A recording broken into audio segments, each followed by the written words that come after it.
Cumprimento a todos os irmãos nessa tarde com a paz do Senhor.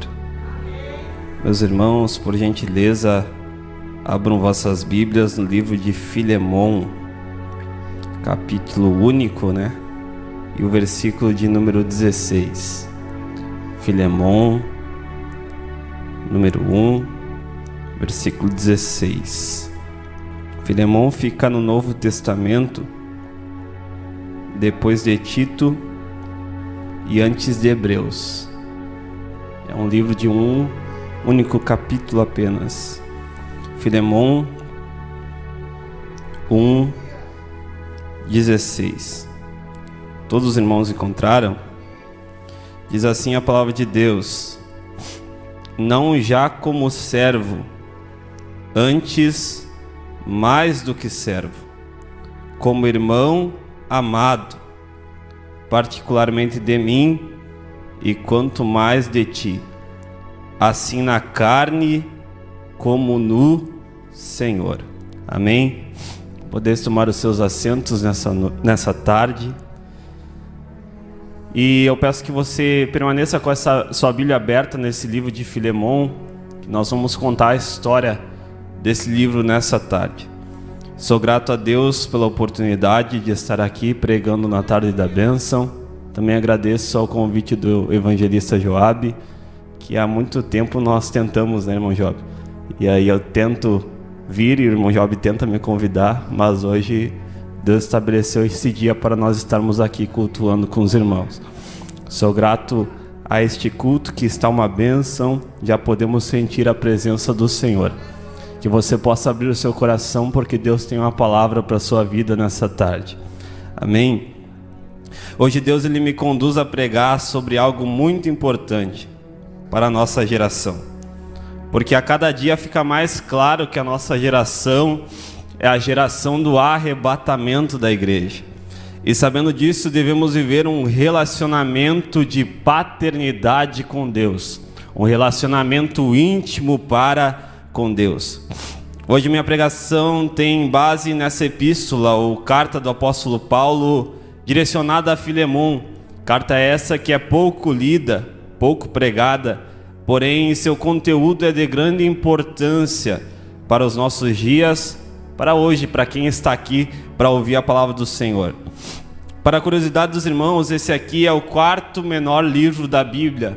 Ele é o terceiro menor livro do Novo Testamento. E ele é também a menor epístola paulina. Mas esse livro ele pode até ser pequeno em sua extensão de capítulos e versículos, mas a sua profundidade ela é gigantesca. Pode ser um capítulo apenas, mas esse um capítulo Deus tem muito a falar com as nossas vidas. E nós vamos ver que a minha pregação hoje possui o seguinte título: não somos escravos do pecado, somos filhos de Deus. Eu vou repetir: não somos escravos do pecado, somos filhos de Deus. Eu peço que você repita isso que eu vou falar agora.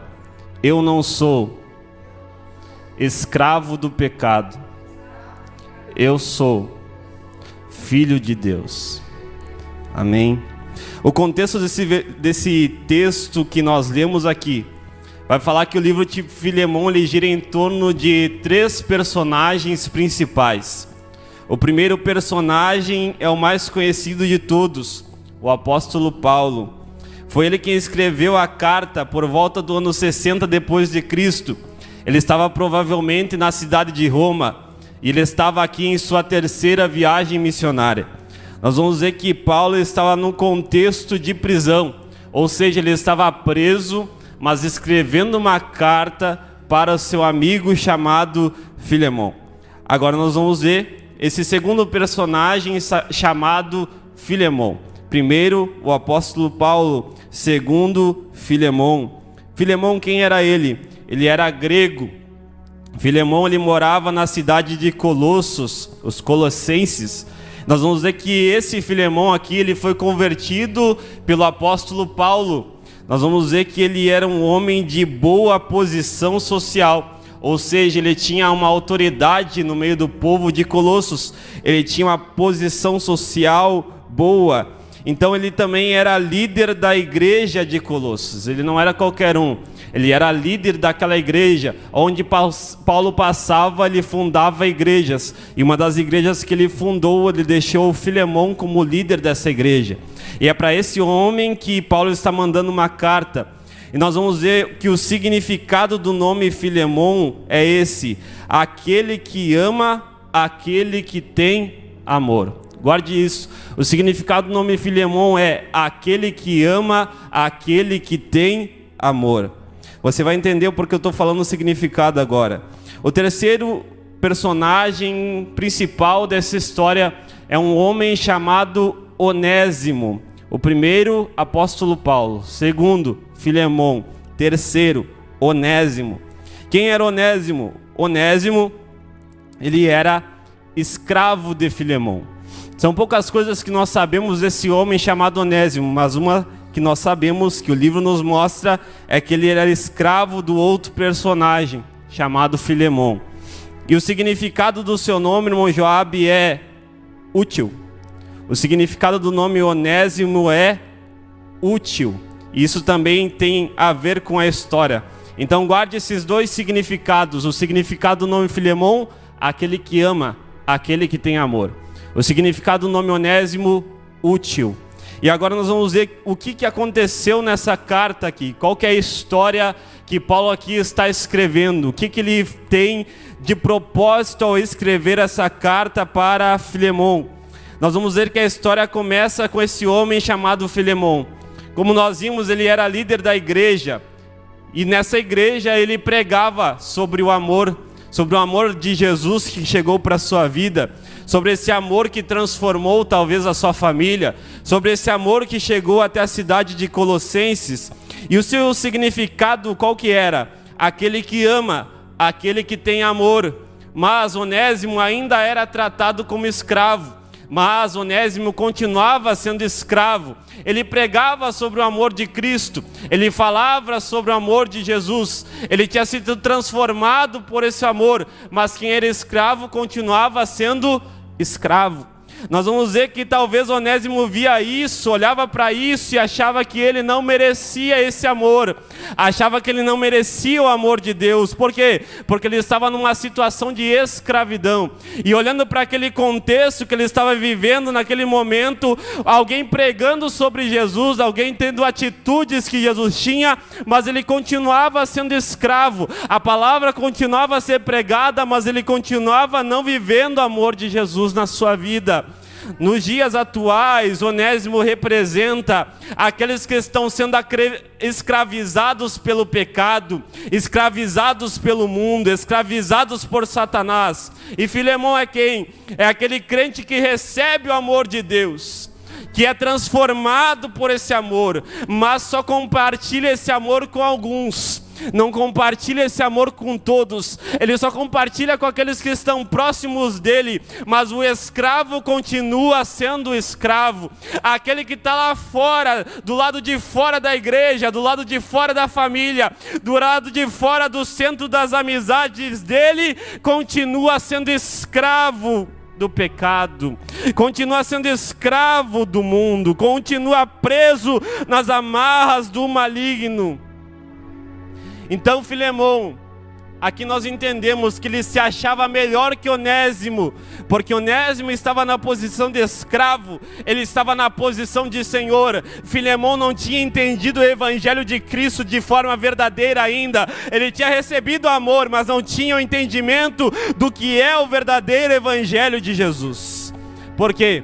Porque no evangelho de Jesus não há diferença entre escravo e senhor. Não há diferença entre senhor e escravo. Não há distinção de pessoas, como já foi falado aqui. Porque em Romanos capítulo 3, versículo 23 vai dizer: porque todos pecaram e destituídos estão da glória de Deus. Não importa se é senhor, não importa se é escravo, não importa se eu tenho uma posição, não importa se eu não tenho essa posição, eu pequei e destituído eu fui da glória de Deus. Eu não sou mais certo por causa do contexto que eu me encontro, eu só recebi o amor de Deus primeiro, eu só fui transformado por esse amor primeiro. Mas o escravo também tem direito de receber o amor de Jesus. Nós vamos ver que o evangelho de Jesus não faz distinção de pessoas. Atos capítulo 10, versículos 34 e 35, diz assim a palavra do Senhor: e abrindo Pedro a boca disse: reconheço por verdade que Deus não faz acepção de pessoas, mas que é-lhe agradável aquele que em qualquer nação o teme e faz o que é justo. Deus, Ele não faz acepção de pessoas. Isso eu quero deixar claro aqui nessa tarde, porque tem gente, irmão Joab, que acha que porque uma frase, uma pessoa ter deixado ela de lado, é Deus que estava fazendo aquilo. Muitas vezes dentro da igreja pessoas te deixaram de lado talvez, mas hoje eu venho aqui te dizer que o pensamento de Deus não é esse, não é fazer acepção de pessoas, não é causar desunião no meio da igreja. Se uma pessoa fez para você, entenda, não foi Deus que fez isso. O propósito divino é que todos estejam unidos num propósito. E qual o propósito? Chegar no céu. Não importa a posição que nós tenhamos, não existe acepção de pessoas no reino de Deus. Nós vamos ver que todos somos falhos, todos somos pecadores e todos somos dependentes de Deus, não importa quem seja, nós somos totalmente necessitados do agir de Deus. Na nossa vida, tudo que temos, tudo que somos, tudo que possuímos, nós reverenciamos a Deus, porque é Ele que nos dá, é Ele que nos trouxe aqui nessa tarde, é Ele que te deu o fôlego de vida hoje, é Ele que te faz viver e andar e ter paz na sua vida e na sua alma. Tudo que nós temos e vivemos, nós agradecemos a Deus, porque é Ele que nos gerou, é Ele que nos formou, é Ele que nos levantou, foi Ele que nos transformou e nos deu do seu amor. Nós vamos ver que então continua a história e vai dizer que Onésimo ele foge. Então Onésimo, vendo essa situação onde ele estava sendo escravo, mas ninguém pregava sobre o amor, ninguém chegava com o amor de Deus para a sua vida, ele olhando para essa situação, ele se frustra, e agora ele toma uma atitude: eu vou fugir, porque aqui não é o meu lugar, eu quero ser livre, eu não quero continuar sendo escravo, eu quero ser livre, eu quero encontrar a minha liberdade. E vivendo nesse ambiente de escravidão, então ele decide fugir. Sem saber o que vai acontecer, ele foge. Sem saber o que ele vai encontrar, ele foge. Sem saber o que vai acontecer com a sua vida, com a sua família, ele decide agora sair dali. Ele toma uma atitude: eu vou fugir, eu vou encontrar a liberdade. Ele está procurando a sua liberdade. Nós vamos ver que essa fuga de Onésimo tem muito a ver com a realidade atual dos nossos dias. Por quê? Porque pessoas tentam fugir da escravidão, do pecado, e buscam coisas como formas de escapar e aliviar esse sofrimento. Só que muitas vezes eles aliviam de forma momentânea. Por quê? Porque buscam prazeres momentâneos como a fama, a riqueza, o poder, os prazeres, as religiões liberais, mas em nada disso encontram a verdadeira liberdade. Por quê? Porque a verdadeira liberdade nós só encontramos em Jesus. A verdadeira liberdade nós só encontramos na cruz. A verdadeira liberdade nós só encontramos na palavra do Senhor. Não existe nada nesse mundo que te libertará da escravidão, do pecado, a não ser Jesus Cristo de Nazaré, que morreu por amor de nós. Somente Jesus, Ele tem poder para nos libertar das cadeias do pecado que desde Gênesis nos acorrentaram, que desde Gênesis vem tentando nos tirar a liberdade verdadeira de Jesus. Mas só Jesus, Ele tem um poder para te libertar nessa tarde mesmo. Nessa tarde Ele está aqui com um poder de te libertar de qualquer coisa que o mundo tentou te acorrentar. Talvez você esteja aí e esteja olhando para você: falta alguma coisa na minha vida, eu não tenho mais felicidade, eu não tenho mais alegria, eu me sinto sozinho, eu estou triste, não sei porquê, é porque você está escravizado pelo pecado, mas o Jesus que pode te libertar está aqui nessa tarde, e eles têm poder para fazer o impossível pela sua vida. Nós vamos ver que quando Onésimo ele chega em Roma, ele encontra agora o apóstolo Paulo.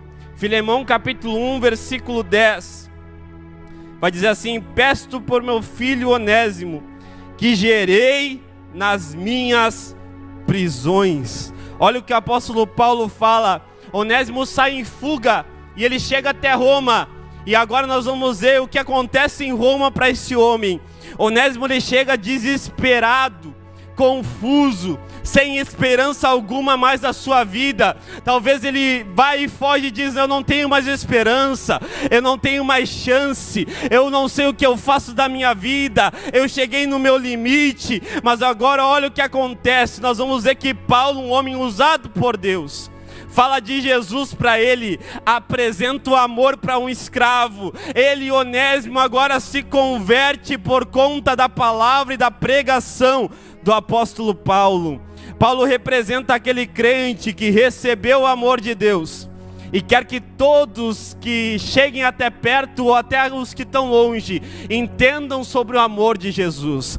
Paulo é aquele que não só recebeu o amor de Deus, mas ele quer espalhar esse amor para todo mundo, para toda a terra. Paulo ele gostava de espalhar o amor de Deus, não importava se era escravo, não importava se era rei, não importava se estava embaixo, não importava se estava em cima. Eu vou espalhar o amor de Cristo, não importa quem seja, porque todos merecem ouvir sobre o amor de Jesus. Nós vamos ver que Paulo então representa isso. E talvez muitos Filemons então te trataram como escravo e não te mostraram o amor de Jesus, mas Deus ele sempre vai levantar um Paulo para te mostrar o amor verdadeiro de Cristo. Se talvez muitos Filemons te deixaram de lado, causando acepção com você, talvez te maltrataram, te criticaram, Deus sempre vai levantar um Paulo para te abraçar. Deus sempre vai levantar um Paulo para curar as tuas feridas. Deus sempre vai levantar um Paulo para te ajudar na tua caminhada. Deus sempre vai levantar alguém usado por Deus para mostrar o amor verdadeiro que está na sua palavra.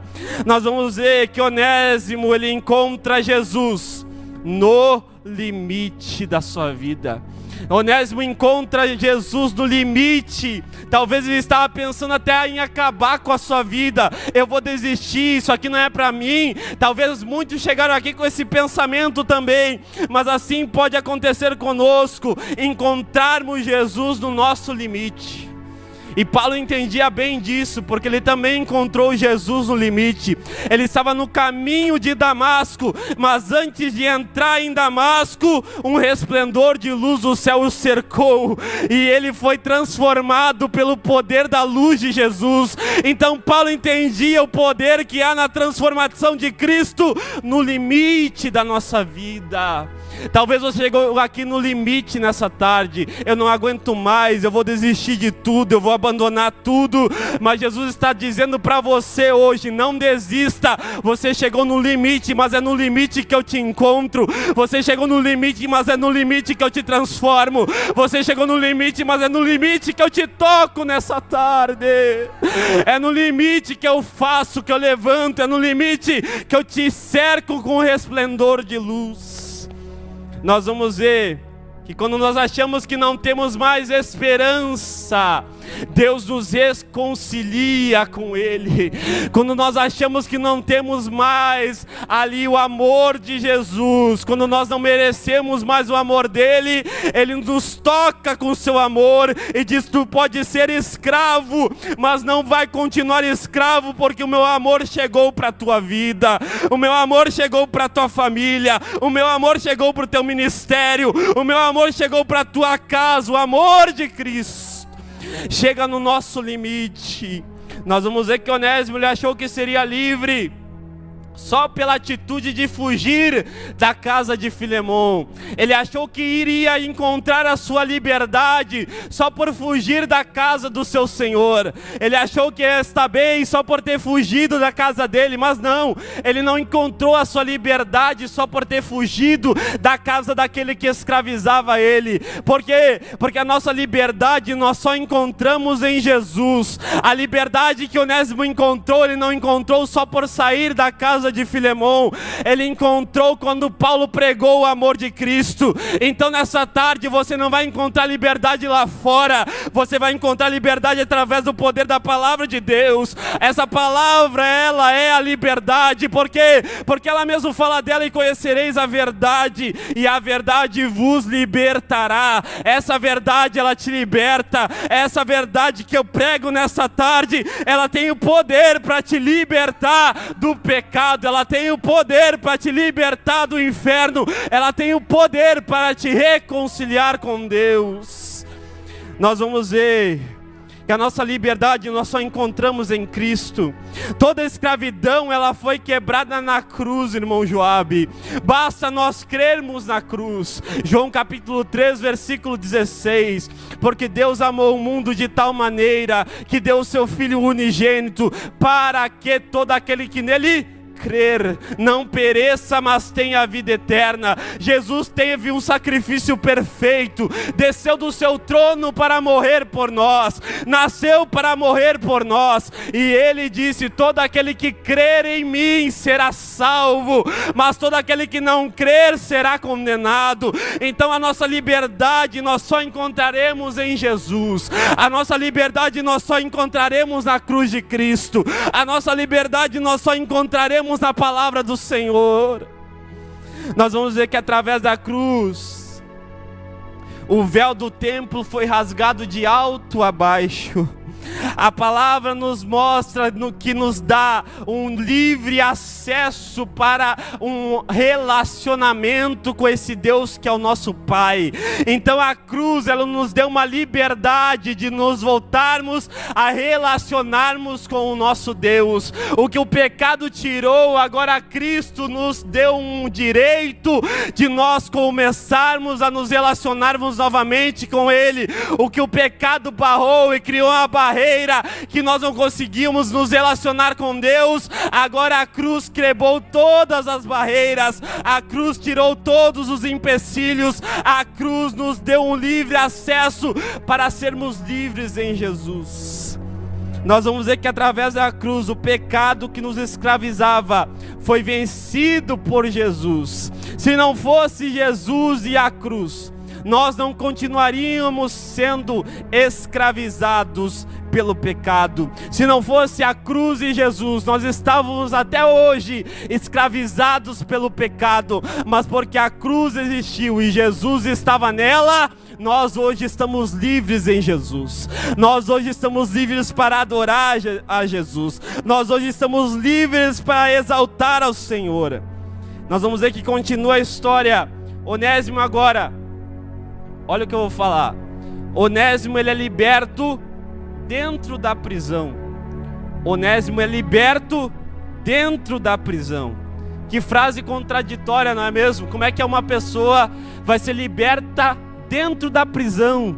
Nós vamos ver que o Evangelho quebra paradigmas. O Evangelho é diferente do pensamento humano. O que o homem pensa, o Evangelho talvez pense de uma forma diferente. E isso aconteceu aqui porque a questão é que a nossa liberdade espiritual não está atrelada a lugares terrenos. A nossa liberdade em Jesus não está atrelada a lugares desse mundo. A nossa liberdade não está atrelada a coisas ou a cargos ou coisas humanas e falhas e momentâneas. Não, a nossa liberdade está atrelada a com quem nós estamos nestes lugares. Pode ser dentro de uma prisão, mas se nessa prisão estiver Jesus, vou estar livre dentro da prisão. Onésimo não estava na prisão, mas estava sendo escravizado lá na casa de Filemon. Onésimo sai da casa de Filemon, continua sendo escravizado, mas lá dentro da prisão ele encontra o amor de Jesus. Então dentro de uma prisão, Jesus o torna livre. Agora dentro dessa prisão, Onésimo, você não é mais escravo, agora você é filho de Deus. Agora você não vai ser mais escravizado pelo pecado, agora você é filho de Deus. Por quê? Porque não é o lugar que me torna livre, mas com quem eu estou neste lugar. Não importa onde estivermos, se Jesus estiver conosco, verdadeiramente nós seremos livres nele. Lembra da história de José?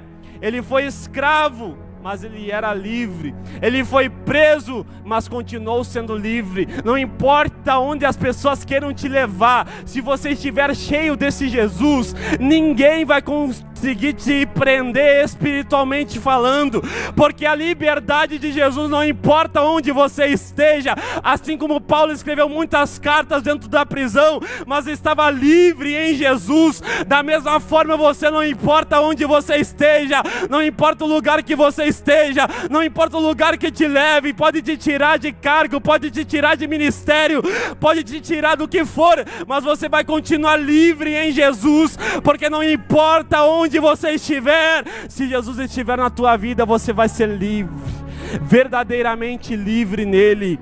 Nós vamos ver que Paulo agora, ele intercede por Onésimo. Paulo intercede por esse homem que ele recém conheceu. Ele não sabia a sua história, nem quis saber da sua história. Ele pregou sobre o amor de Jesus e Jesus transformou a vida dele. Aqui Paulo ele faz um trocadilho agora com o significado do nome Onésimo. Você lembra qual que era? Era útil. O significado do nome dele era útil. Olha o que Paulo diz no capítulo 1, único, né? Versículo 11.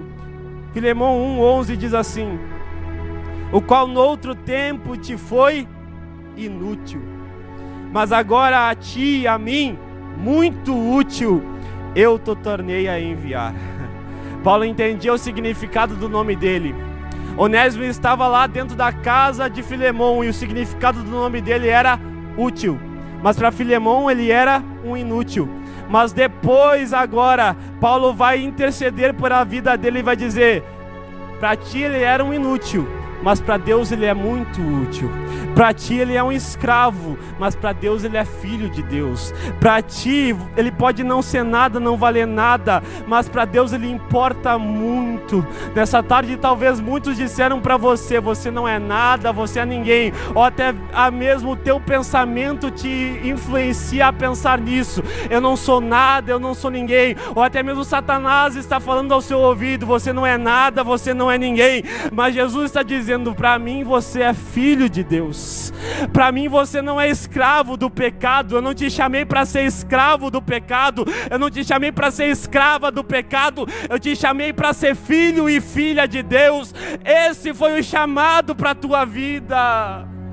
Jesus ele não morreu por alguns, Jesus ele morreu por todos, pelo escravo e pelo Senhor. Ele não chamou ninguém para a escravidão do pecado, ele chamou para a glória de Deus, para nós chegarmos ao céu, para nós sermos filhos dele, para nós nos relacionarmos com ele. Foi por isso e para isso que ele nos chamou. Nós vamos ver que Paulo não queria que Filemon recebesse Onésimo como escravo, mas ele queria que agora Filemon recebesse Onésimo como irmão. Como irmão, não de sangue, mas um irmão em Cristo. Olha que diz em Filemon 1:16, onde nós lemos aqui nessa tarde. Diz assim: não já como servo, antes mais do que servo, como irmão amado. Lembra do significado do nome Filemon? Aquele que ama, aquele que tem amor. Paulo está falando: o teu significado agora vai ser verdadeiro. Ame Onésimo, ame aquele que era escravo, mas que agora é filho de Deus. Nós vamos ver que particularmente de mim, e quanto mais de ti, assim na carne como no Senhor. Nós vamos ver que agora Paulo, ele sabe como um irmão. Ele sabe por que como um irmão, porque agora eles estavam na mesma família. Eles eram filhos de um mesmo pai. Eles eram membros de uma mesma família. Que família é essa? É a família de Jesus. É a família de Deus. Essa família pode ter senhor e pode ter escravo na mesma família, mas não há acepção entre essas pessoas. Todos são merecedores, não são merecedores, mas eles foram alcançados pelo amor de Jesus. E agora eu sou irmão, não faço acepção dele, mas eu sou irmão, eu cuido dele, eu vou amar a ele. Agora para você, poderia achar você um inútil, mas quando eu sou tocado por essa família de Deus, agora você não é inútil para mim, você é útil para Deus, porque nós somos filhos de um mesmo pai, herdeiros de uma mesma promessa, tem o mesmo propósito. Qual é? Chegarmos todos no céu. Não é uma batalha de quem chega primeiro o evangelho, não é uma batalha de quem chega mais longe no evangelho, não, é um ajudando o outro para que todos nós venhamos chegar e habitar juntamente com Deus. Não é eu querer passar a perna no meu irmão do lado ou querer chegar primeiro que o meu irmão do outro lado, não, é todos nós unidos no mesmo propósito, para a honra e glória do Senhor, para que todos sejamos alcançados pelo amor de Jesus. Não importa o seu passado, se você aceitar a Jesus hoje, agora, hoje mesmo, você será pertencente à família da fé, você será pertencente à família de Deus, você pertencerá a uma família que tem muitas coisas, não só aqui na terra, mas uma coisa especial na vida eterna para te oferecer. João capítulo 1, versículo 12, mas a todos quantos o receberam, deu-lhes o poder de serem feitos o quê?